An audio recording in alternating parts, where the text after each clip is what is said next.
Ah, nakakatulala pala mamundok. Kinamagahan, ang sakit sa katawa. Nagluto na tayo. Tadi.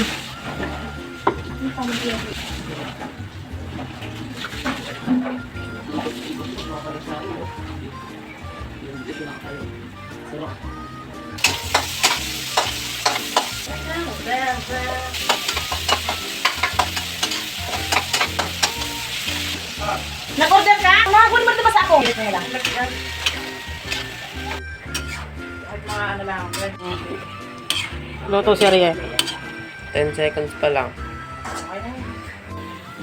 Ang ano niya? Pakak. 4 minutes na tayo dito. Ang tagal na yan. Kalma ka lang dyan, tao. Wala pa. Last one na tong isa, oh. Blessing good night.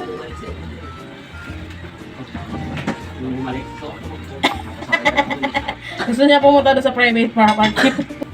Ito na yun. Ay, wait lang. Harang pala mataba kasi.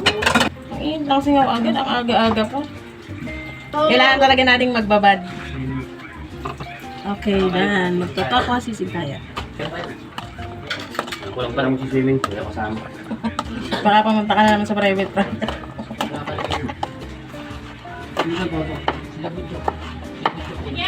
Oh!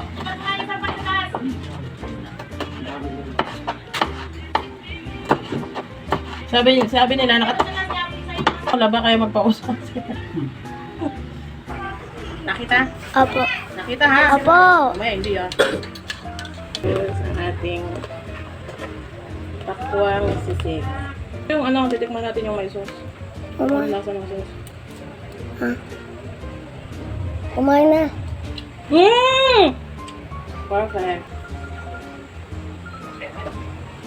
Mmm. Sarap. Yummy, yummy. Dala na. Masarap. Pwede na kaikit. Yan guys, oh. Malalaki sa karin. Sisig yun. Pakwang sisig. Ay, si tita. Ang tita ko maganda. Wow! Sasabihin niyo sana pangit. Ginawa niyang maganda. Tita, ang baho. Ay, ang baho. Masarap yan pag naluto.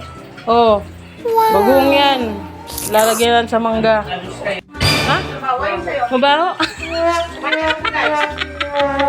Mabaho yan kasi pinapaiga pa. Mamaya pag nagisa yan, mabango na yan. Nagmamantika na. Sarap. Ay, magbalat na lang mangga.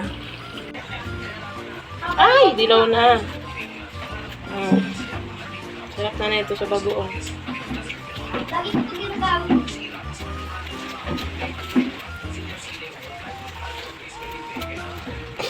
Uy! Hindi ka muna ako.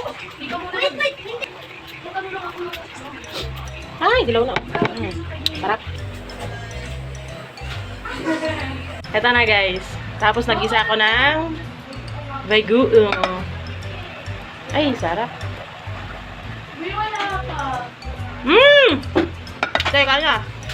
Masarap pala yung ano, apple mango na ganito lang. Manilaw-dilaw lang.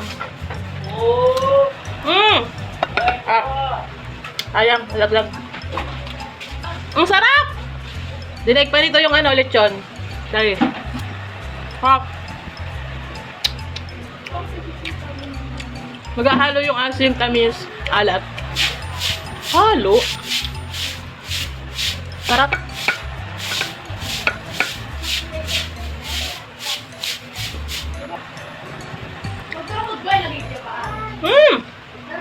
Kaya mag-isa ka na ng bagoong.